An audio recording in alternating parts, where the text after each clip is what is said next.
નમસ્કાર મિત્રો, ગુજરાતી વ્યાકરણમાં આજે આપણે વ્યંજન સંધિનો અભ્યાસ કરવાનો છે। તે પહેલા વ્યંજન સંધિ શીખતા પહેલા વર્ણ વ્યવસ્થાને યાદ રાખવી ખૂબ જરૂરી છે। તો આવો પહેલા વર્ણ વ્યવસ્થા ने सीखे, त्यार पछी व्यंजन संधि।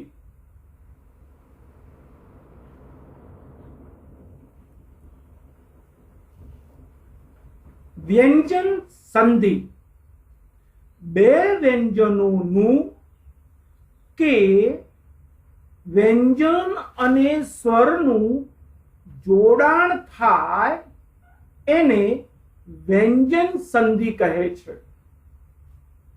मित्रों, व्यंजन अने स्वर एक वर्ण छे अने आ वर्ण व्यवस्था सीखवी खूब जरूरी छे। आओ जोईए। स्वर अ, आ, ई, उ,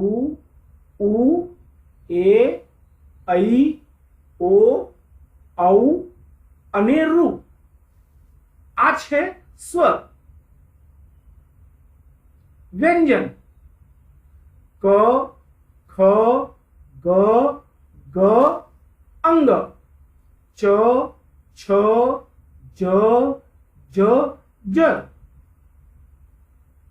ट, ठ, ड, ध, अण, त, थ, द, द, न, प, फ, ब, भ, म, य, र, ल, व, श, स, श, ह, अड़। आ उपरांत अनुस्वार अर्थात अर्धो म, विसर्ग अर्धो ह पण व्यंजन गणाय छे।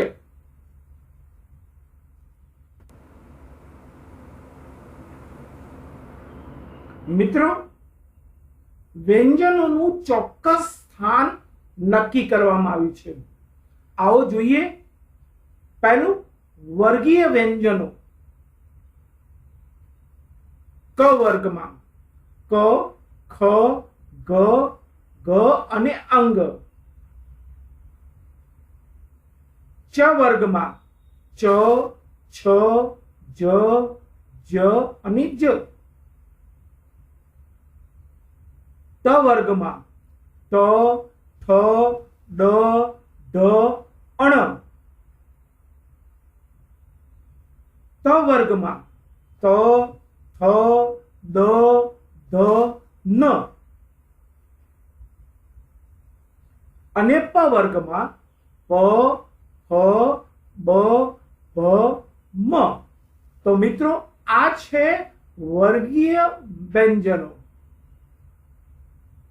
तो अवर्गीय व्यंजनों य, र, ल, व, श, स, स, ह, अड़ अने विसर्ग। मित्रों, आ छे अवर्गीय व्यंजनों।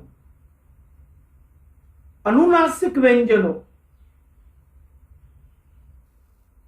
अंग, ज, अण, न अने म आ छे अनुनासिक व्यंजनों।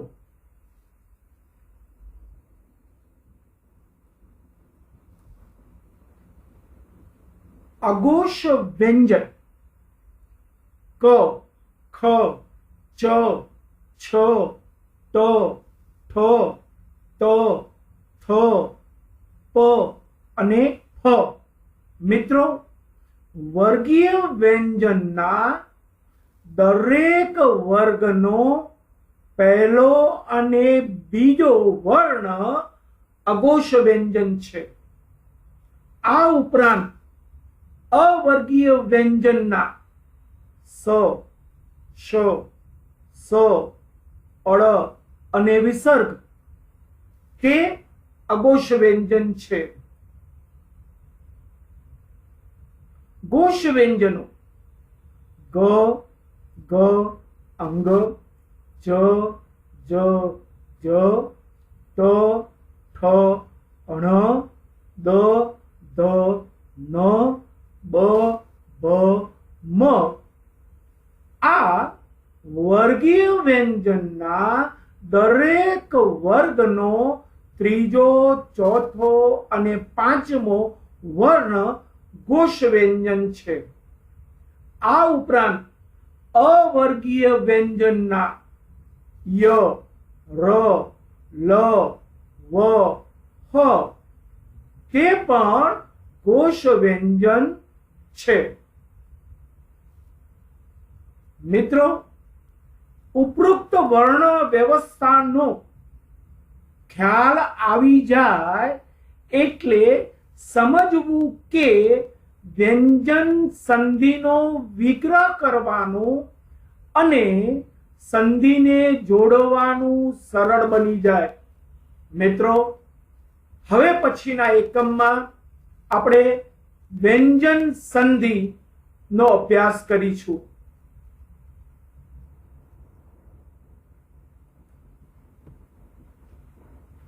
આવો મિત્રો જોઈએ વ્યંજન સંધિ.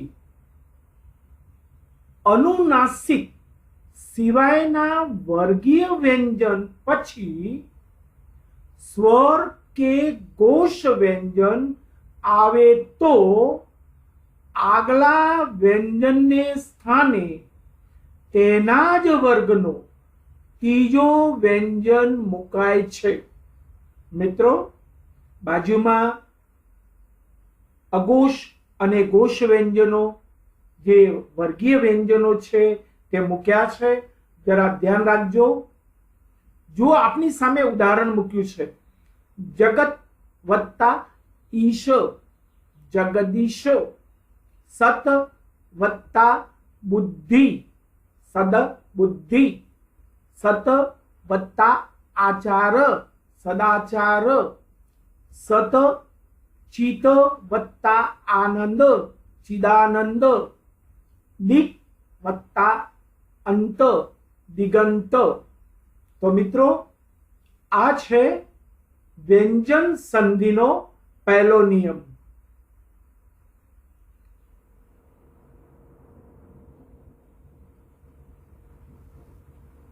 બીજો નિયમ, ત વર્ગના વ્યંજન પછી ચ વર્ગનો કે ટ વર્ગનો કોઈ વ્યંજન આવે તો ત વર્ગના તે વ્યંજનનો લોપ થાય છે અને ચ કે ટ વર્ગનો જે વ્યંજન હોય તે બેવડાય છે. જો અહીંયા આપની સામે ઉદાહરણ છે ઉત વત્તા ચાર, ઉચ્ચાર. સત વત્તા ચારિત્ર, સચ્ચારિત્ર. ઉત વત્તા દયન, ઉડ્ડયન. જગત વત્તા જનની, જગ જનની. ઉદ વત્તા ચાલન, ઉચ્ચાલન. તો આ પણ વ્યંજન સંધિનો બીજો નિયમ છે.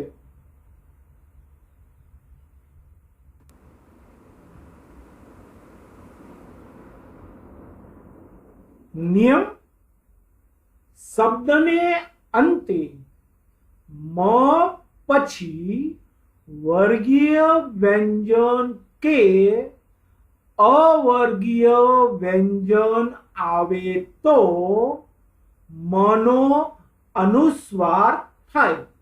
મિત્રો, આપની સામે વર્ગીય વ્યંજન અને અવર્ગીય વ્યંજનો મૂક્યા છે. આવો જોઈએ. સમ વત્તા ગત, સંગત. સમ વત્તા લગ્ન, સંલગ્ન, સમ વત્તા કલ્પ સંકલ્પ, સમ વત્તા યોગ સંયોગ, સમ વત્તા ગ્રામ સંગ્રામ. તો આ છે વ્યંજન સંધિનો ત્રીજો નિયમ.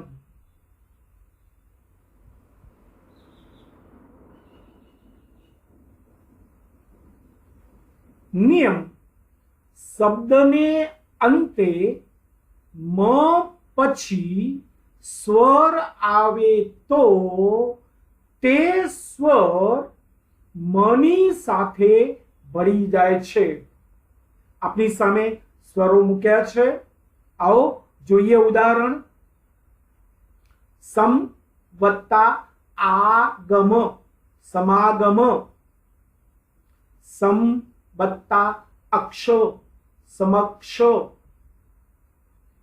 સમ વત્તા આચાર સમાચાર, સમ વત્તા ઈક્ષા સમીક્ષા, સમ વત્તા આરંભ સમારંભ. તો આ છે વ્યંજન સંધિનો ચોથો નિયમ.